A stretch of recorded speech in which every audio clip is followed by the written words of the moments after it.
Okay, I think we're recording. Hopefully we're recording, maybe. Feels like I'm talking to myself. Okay, let's talk about Lab 1. Lab 1, there's this chapter 1, I'm not going to walk through that PowerPoint. You can look at the recording and listen to it from last semester. I want to talk about the assignments and things that are particular to this assignment to make sure you know how to do them. Okay, let's look at what the assignment is first of all. Put the answers, it's in the quizzes section again. So I gotta fix that. Do it yourself, understand how to track an email. See, there's always something wrong with my stuff. Analyze the email header in depth and answer the quiz questions. Specific questions need to be answered are below and you'll appear in the quizzes section. The quiz isn't timed, but must be submitted by the time identified. In other words, you can open the quiz, print it out, work on it as long as you want, but make sure you put in the answers and hit save and submit when you're done. Because if you don't submit, it doesn't grade it. I've had so many times, why didn't you grade that assignment? I'm like, there's no assignment to grade because they never submitted. So I recommend if you want to start working on it, put in the answer and hit save on each one. You can go in and out as many times as you want. There's no time limit on it other than just doing a week. Okay. So here's what your questions are.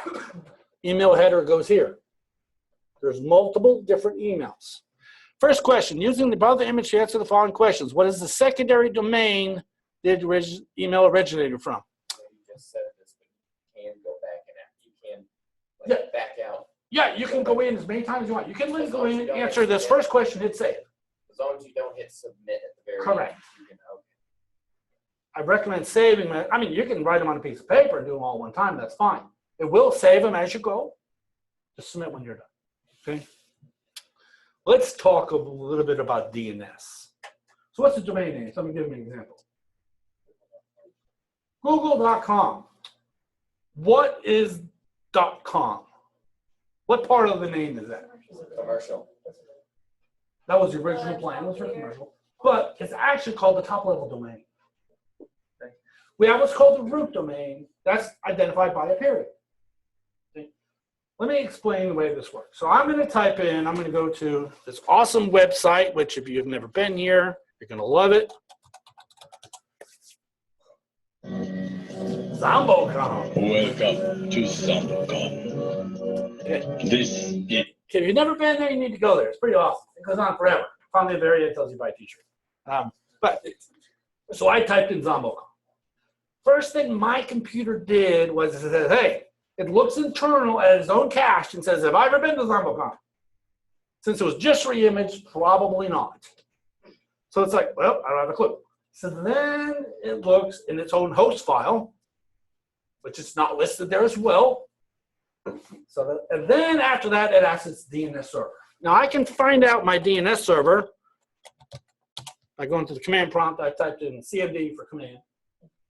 I know some of you, especially Sandy, might have an issue getting to that on certain machines, but some people lock it out. And the command prompt, you can type ipconfig, and it will show you certain things like your IP address, your subnet maps. You're sure to learn about IP addressing. You need to know about IP address. If you have an issue, like I know a couple of people have not had the network course yet.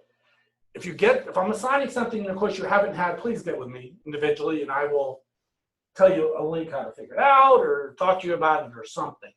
But if I did ipconfig/all, it'll tell me a bunch more stuff. And one of the things it's going to tell me down here at the bottom, Mark, it's going to tell me my DNS servers. Well, okay, it's actually the second two on the list. It can tell me my DNS servers. Those are servers inside of VerState that are nothing more than a telephone operator. You know the old days you call 1411? Some of you probably never even knew that number existed. Wasn't it 1411 information? And you would say, please give me the number to JCPenney. Well, what our computer just did is it never been to Zombocom. It's not in our host file. So it contacted the DNS server and said, hey, what's the number to Zombocom? So what it returned is the IP address.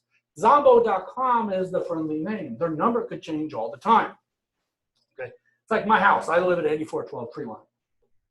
Is that technically my physical address? No, it's not. A physical address is lot 1 or 4-5 Deerfield Estates Edition, because my house address is assigned to you ever look at an abstract for a house? If you ever bought a house, you get that abstract that actually shows you the real physical address. Go on the county assessor's page, Oklahoma County Assessor.us, or wherever the heck it is. It will tell you actual physical address, because they could have. Don't we rename roads? Didn't Eastern become Martin Luther King? Think about it. It happens all the time. So if they were able to change names, obviously that's not a physical address. It's just the current address.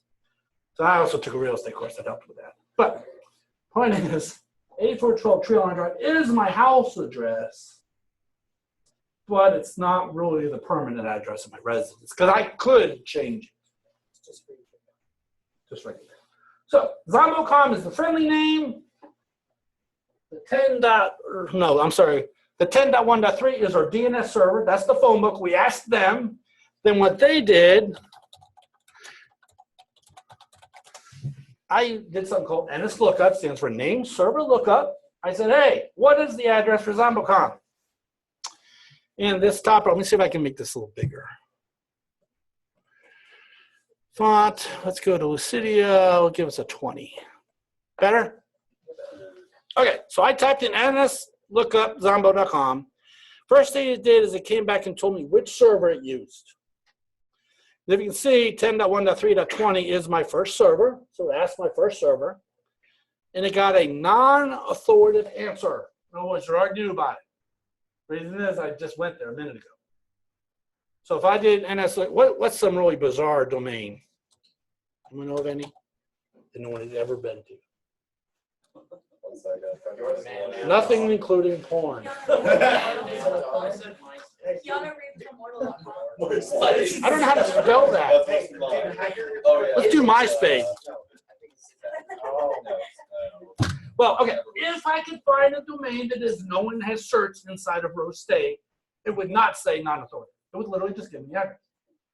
If it has never been there, our server, once I sent the request for ZomboCom, our server across campus said, do I know of it? Have I been there before? And it caches it for a while. That's a whole other story. But if it has never been there, what it does is it asks the root servers. There's 13 of them. Okay, they're labeled A through K or whatever the letter is. Well, I used to work at an ISP. We actually bought out an ISP that was a root server up in Tulsa. But that was a whole other story. But so Rose State would ask the root server, hey, I'm trying to find ZomboCom. Who's in charge of .com? That was the top level domain.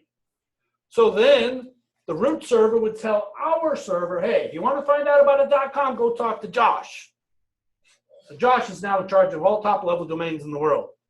So Zombo.com and all those other ones that you can't talk because you never know what you might get. Like don't ever go, wasn't WhiteHouse.com porn for a while there or something? Yes. Yes, it was. Okay. So we asked Josh, who happens to be the .com server, and Josh is like, oh, I know who's in charge of ZomboCom. It's Sandy. So then Josh would tell me to contact Sandy. Then I would contact Sandy because she's in charge. She's what's called authoritative on Zombo.com. So I'd say, hey, Sandy, I'm trying to find www.zombo.com. She said, oh, here's their actual address. And she would return this 50.28.51.184 to me. Okay, so I just did Zombo on mine, and it says that it's Google Public DNS. You did NS looked up Zombo.com? Yeah. Okay. It could be hosted at Google. Okay. So that's a problem. Coming up with these assignments, nearly everything is currently hosted at Google or Amazon. Our website, we don't make our own website here. We hire that out. But the company we hire it out with, hired it out to Amazon.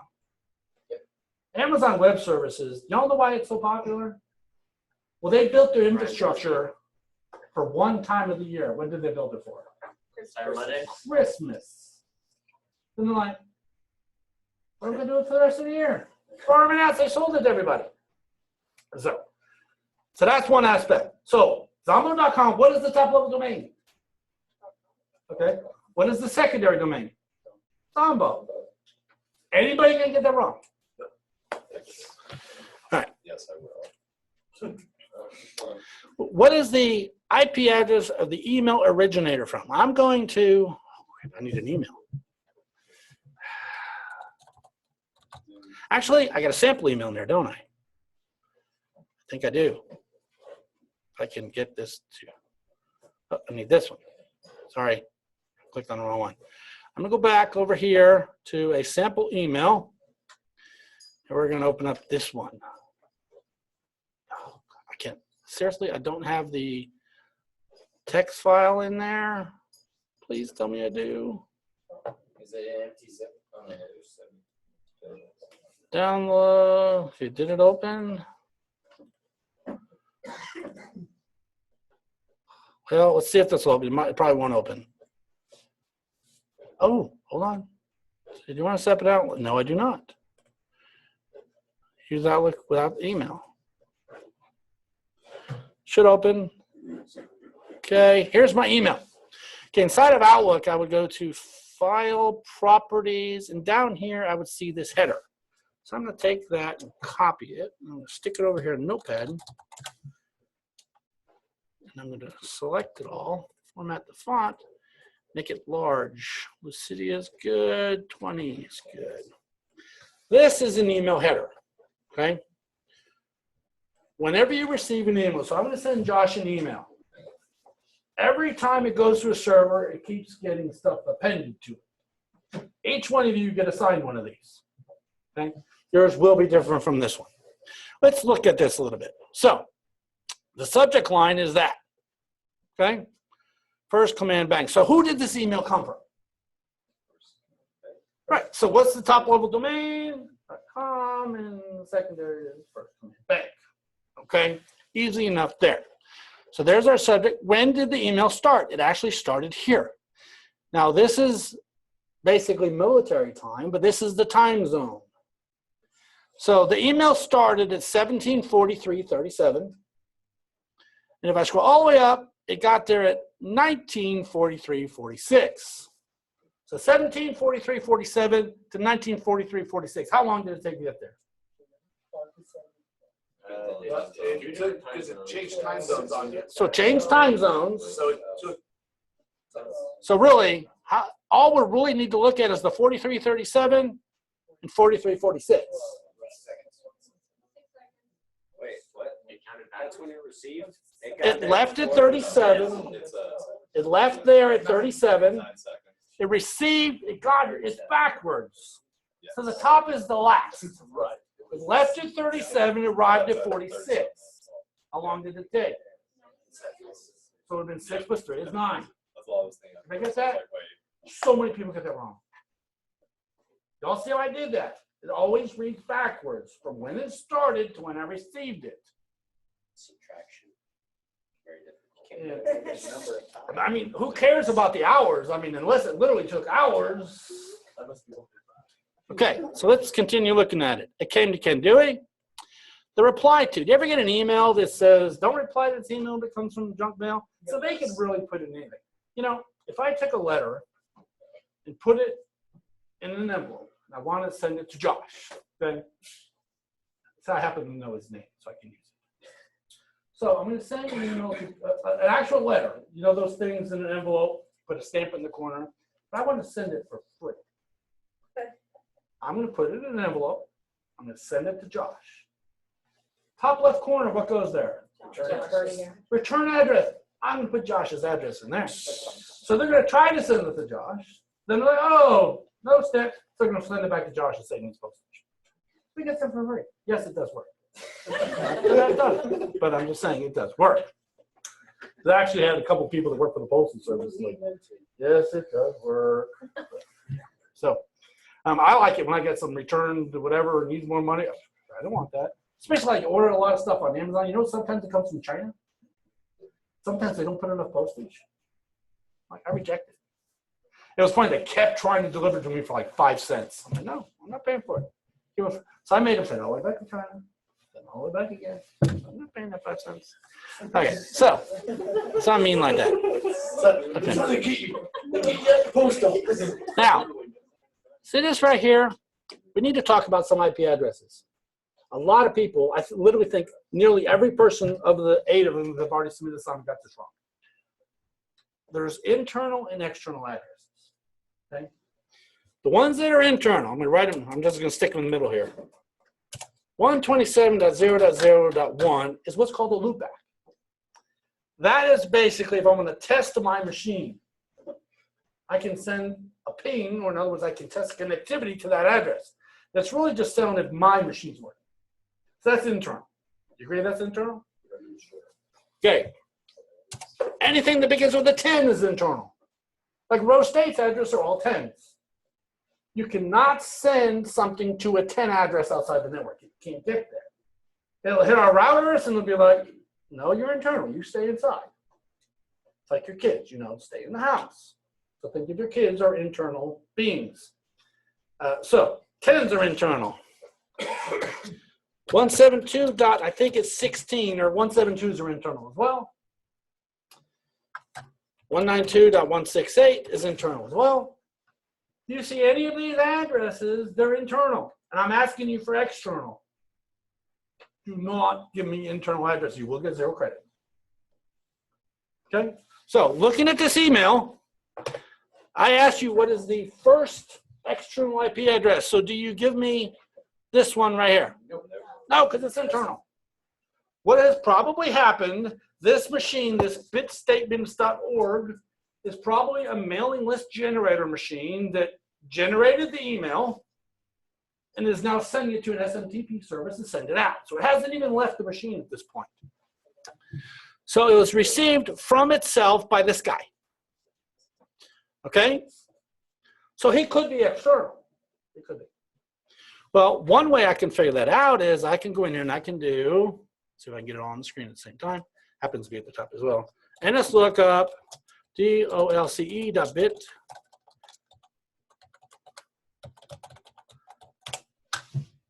Nope, couldn't find it. A lot of times, machines won't register their address, or they've changed. This email is 6 years old. It's probably no longer valid.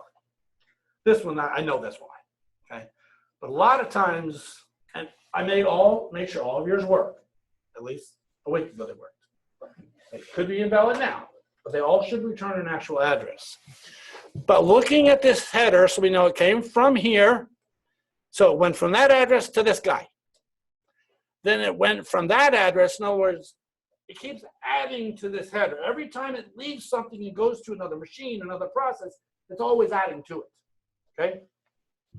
So it came from that address. Oh, look at there. It gave me its address. So dolce.bitstatement.net is actually that address. And you'll notice how here it's .org, here it's .net. So they probably own both domains. So if I get down here, it might even work as .net. No, it doesn't, because they're gone. They're not even in business anymore. So it came from here. So this would be the first external address, because 206 is not on this list. Can you see that? Okay. So it came from here. It was received by this guy. From this guy by this guy. So this is the next place it went. So it went from itself to this guy. Then that guy sent it to that guy. Then it came from this guy. Again, there's his address. It was received by ironport.admin.rose.cc.ok.us. And that's us. So it'll lose. Well, no, it's going from one to the next. But each time it shows you. So it was received by Josh from Sandy. Then let's see who another name I know. It was received by Jeremy from Josh. So it's going to list who received it from whom. So Josh received it from Sandy. Jeremy received it from Josh. So it's going to list them. Okay. So it came from, remember we left mail.bit statement. So it came from them. It was received by Ironport. Now, it was received by Ironport. We got a problem. What kind of address is that? It's internal. So I'm only asking you external ones, and I'm making sure the ones I work with you is correct. So I probably says what's the second from last. That's the way I did it, because I know Rose State won't show you that. And externally, you can't see that Ironport. It's got a different external address. So I worded the question. So you would have been submitting this address. I think I say, what is the second from final? You asked the final and you asked the second. Second from the end? I asked an original and then the second from the end, don't I? Okay. So you would have submitted that one we found earlier for bid save, and then you would have submitted this guy. You would have submitted the DOLCE, then you would have submitted that one right there. Okay. Did I see how we did that? Okay. You all have the same exact questions. You just have different headers to work with. Okay. Now, what happens up here is this iReport happens to be our firewall. And then it gets received by, which was our virtual mail server. Then it goes from there to our actual mail server. They did that way if the virtual mail server gets affected with the virus, reboot it, it's gone. It's virtual. But we do it different now. So this is really an old email. Okay. Kind of understand how we did this? Okay. Let's go back and look at a couple more questions here real quick.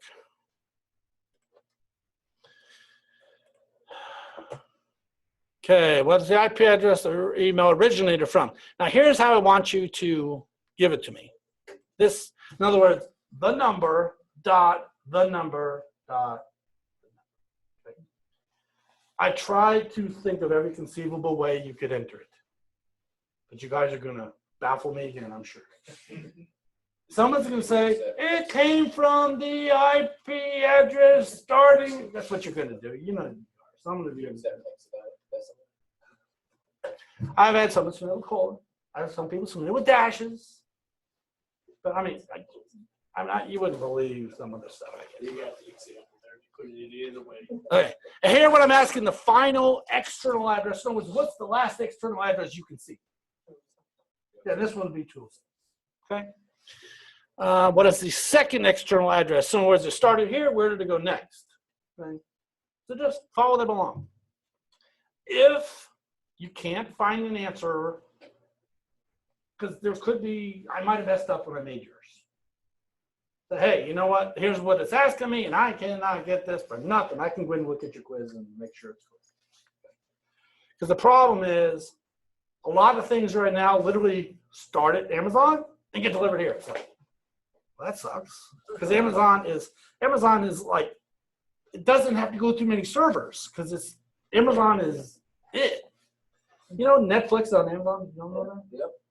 It's like 30% of the traffic between 7 and 9 p.m. The entire internet. Netflix uses something called Chaos Monkey.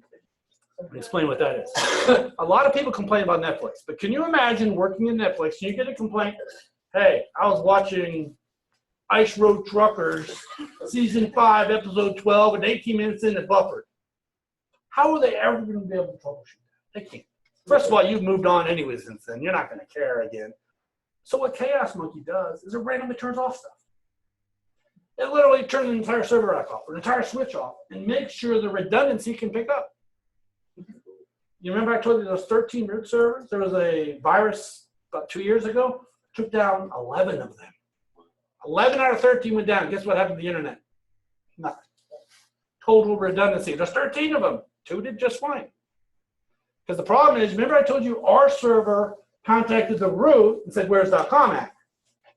Well, now it knows it. It's not going to ask again for another year until it gets rebooted or something. So those root servers don't do a lot of work. But, you know, they were hoping it did more.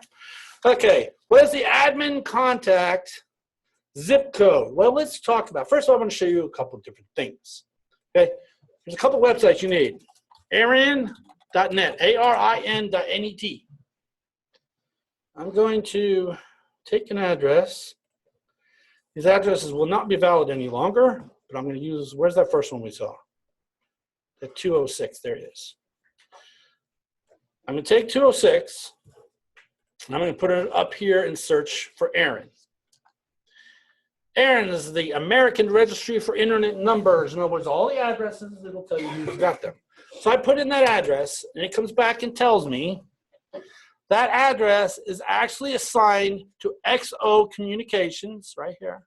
See, XO Communications. Now, see this network address up here?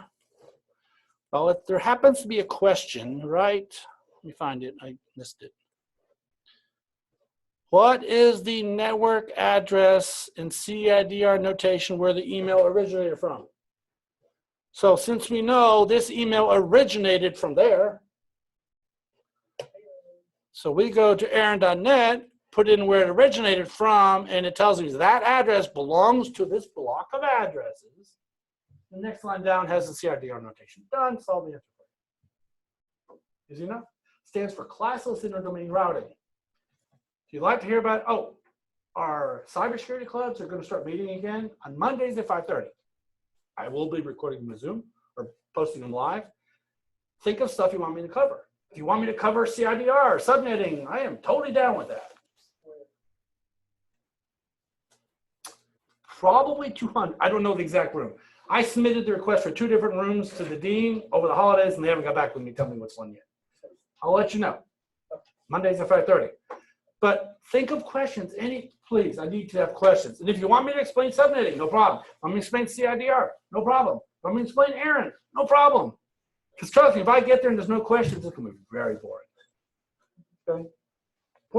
And it's literally from any class. I don't care if it's somebody else's class. Now, if it's something I don't know, and you make me look stupid, that's not a good one. Okay, so, all right. So we understand how to find out the network address where the email came from. So what we did is we took that very first external address. We asked Aaron, we said, who's in charge of this? So let's try this here. I'm going to do an NS lookup, www.rosa.edu. There's our address. Okay. Now I'm going to do it again for cm. Okay, there you go. So you notice they're different. www is at 52.4. something. So let's see where that one came from. So 52.4.133.208. We can check both of these. Mark.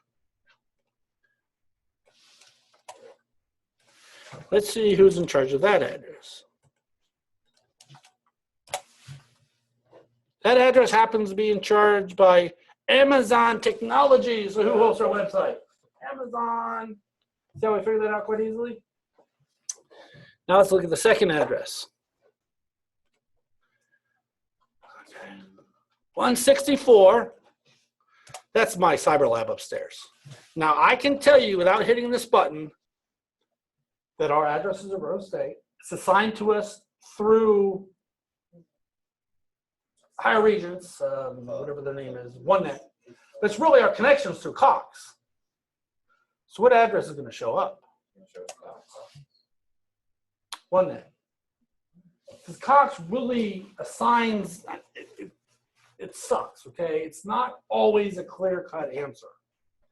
That block is assigned to OneNet. So even though we're connected through Cox, the one managing, when I ran my ISP at home, I needed a large pipeline. I wanted to get it from Logix. Logix could not sell it to me because I had it in my home. It was a really weird deal. But Cox could sell it to me. So I signed a contract with Cox, and Logix installed it. Because Cox was in my area. Cox bought the segment through Logix and resold it to me. It was weird.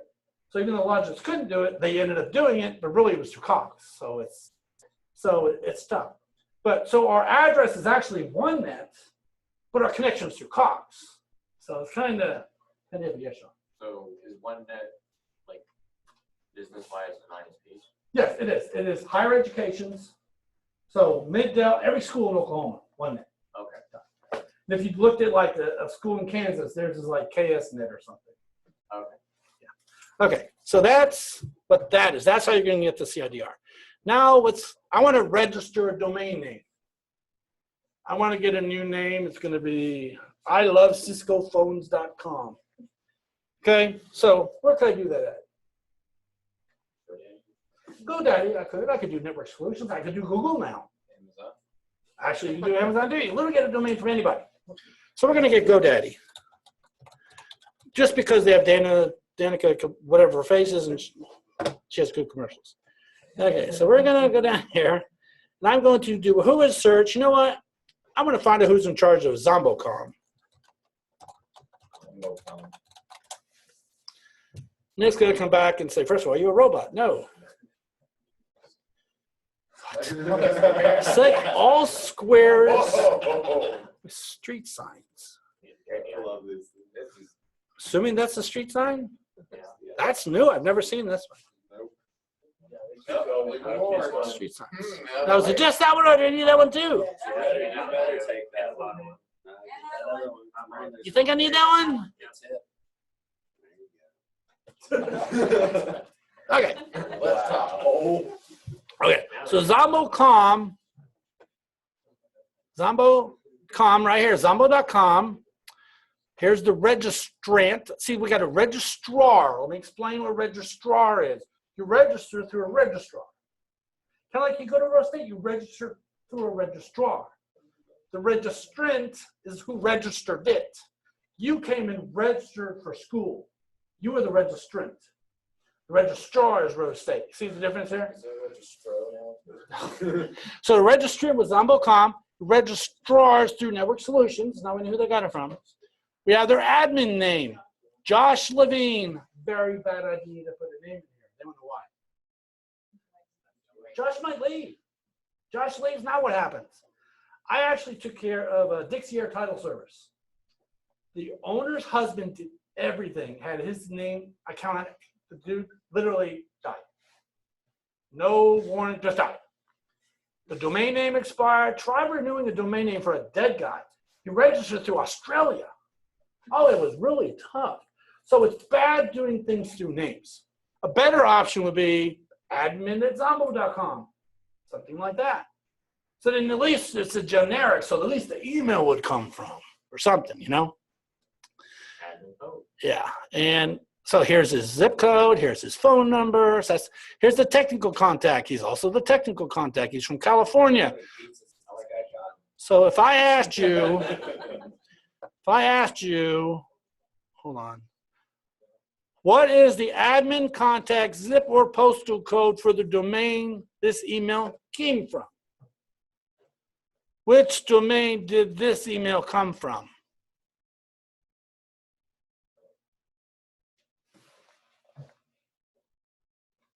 Came from firstcommandbank.com. It did.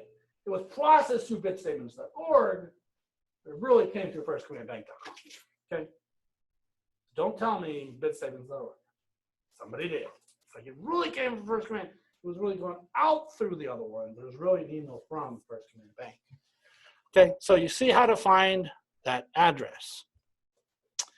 So that'll give you the contact. So it's the admin contact. So in this case, you're going to go, whoops, where's the page? Where'd it go? This one? There it is. You go over here. You look for the admin contact, and you get his postal code of 95465. Everybody got that? All right. I want to register a .org address. Who would with the register? Actually, would go edu address. I want to. I'm making a brand new call next week. Kendewey.edu. How do I do that? Who would the registrar be? I would be the registrant. Registrar is easy to go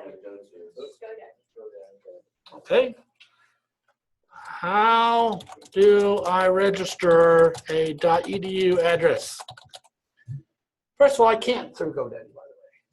Oh, I would have to go through EduClass. Okay. Different domains are registered through different people. .edu, you have to be a school. And educause.com you can use to GoDaddy. Okay. So I'm not going to tell you the answer right now. I'm going to read the question to you. I want to register a new domain. It's called rosestate.church. Which food would I register it through? Try that. Let me know how that works out for you. So I'm not going to tell you how to figure that one out. There's always something tricky in all these assignments. Always. But the answer is there. Trust me. Somebody got it right. You're Josh, aren't you? Who did one submit already? Someone did already. Yeah, you got it right. Jeremy. Jesse. Jesse, darn it. You had it right. Don't say what it was. Yeah, it was not easy, not hard to find, was it? No. So many people are freaking out. I must have had 10 emails from this guy. I've tried everything. I'm wrecking my brain. Dude, that's it. It's really there. So it's not that hard. But you saw how I just figured out how to register an EDU address. I asked Google how to register an EDU address. I mean, there's so much stuff in this course that ask Google, okay? Like we're going to be using Kali Linux. Don't ask me what the password is. But I bet I could go over here. What is the password for Kali Linux? Oh! Happened again this last semester. A student went to the dean because I would not supply the password. How do they expect me to complete this course without me providing the material needed? So I went to the dean's office and he's like, explain. I said, okay, he wants to know what the password is for Kali Linux. I won't give it to him. He's like, why not? I says, go to Google, type in what's the password for Kali Linux? And he's like, it's Tor. He's like, done, thank you. I mean, come on, seriously. I mean, don't you think you should ask Google first? Okay. The reason I do this, by the way, for years I would provide you with the password. But you do know a quarter of you or more would forget it. So then you all would ask me again. By you having to type it in and say, what is the password for Kali Linux, you're making a learning project out of it pretty much, and then you're going to remember, or at least remember you went and got it yourself. Because although I do help students after they graduate, I really don't want to be your, okay, now what do I do? That's not a good plan. Do you remember calling you after graduating and asked for the password for Kali Linux? No, that's me all kinds of other stuff. All right, so kind of understand how this works. Everybody okay with that? One thing I didn't show you, by the way, under course content, we do have a schedule up here, which I forgot to show you when we went over the syllabus. But here is your schedule. We will adhere to that pretty closely. It is all up there, so you know what we're going to be doing. Assignment 2 is going to be the hardest one for me to redo, because that is the logistics of getting to work in D2L is killing me. I probably spent 30 hours already literally working on this assignment, trying to get it to randomly make it where it's doable by you, but not, oh my God, it's terribly tough where you're going to kill yourself. Well, you're going to do that anyway. But I want to make it so it's doable, but random. You know what I mean? It's very hard. In the past, everybody works on the same image. But what happened was, Sandy solved this already. And she contacts Josh, her buddy, and he sees all the answers and sends the answers in Josh's report. By the way, they didn't do this, but that happens all the time. And it's the easiest way to find that stuff is, again, I know their names. Sandy submits something totally wrong and crazy. And Josh submits the same totally wrong and crazy answer. It's a dead giveaway. How do you, now I know they match. I've even had students where one student did the first half of the quiz, another student did the second half of a quiz, and then they swapped. So I can see when they save each answer. And it was literally 1 to 13, now 14 to 26. Then they swapped. So I emailed them and said, okay, I'm assuming you just want me to split the grade? I'm like, yes, thank you. Okay. They both got 50s. That's crazy. Well, that's got them all right. Yeah, that's if they got them all right. So about assignments in this course, email tracking is not really difficult. Manual file recovery, you will hate me. I'm telling you. But it is a very good learning process. When I cover it, make sure you listen. And I leave all the old recordings up there. If you go to YouTube, just go to youtube.com, type in Kenneth Dewey, and you'll see all my playlists. Every recording for the last 5 years is up there. Watch all of them. I don't care, because I do it different every year. That one will take a while. This one will not take long at all. This one shouldn't take very long. How long do you think this guy's going to take? 2 weeks. He's going to take a while.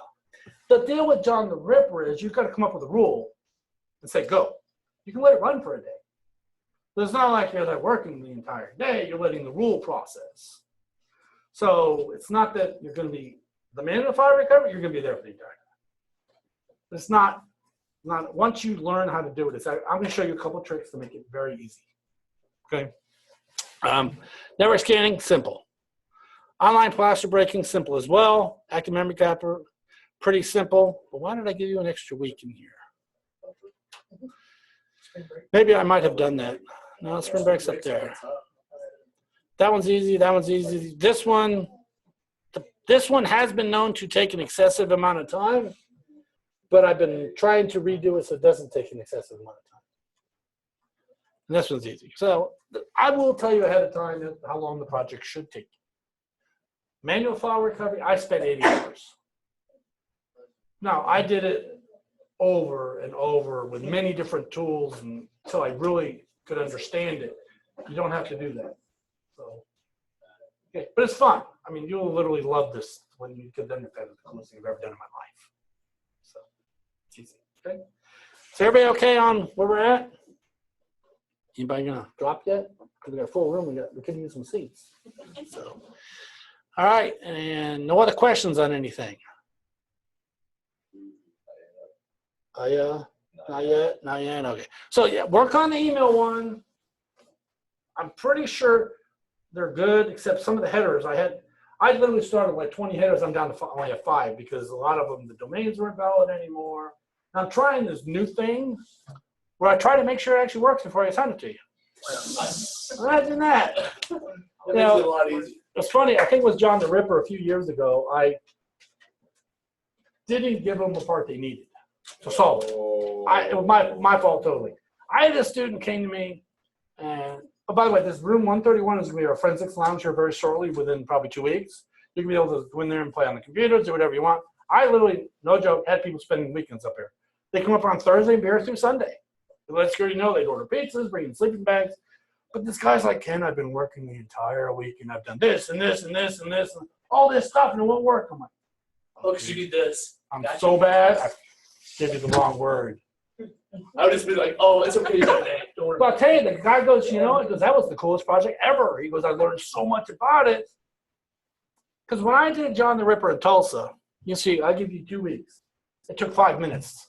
Password was baseball, softball, tennis, and golf. You literally typed in the command and hit enter, and it was done. That's literally all it took. How much do you think I learned? About this much. But by having to figure out the rules and how the tool works, that's why I'm hoping I give you stuff that actually works. So the password breaking last time was like 80% working. 20% didn't work. So if you do something here and you're getting excessively lost, please get with me because I might have screwed something. There's a high probability of that.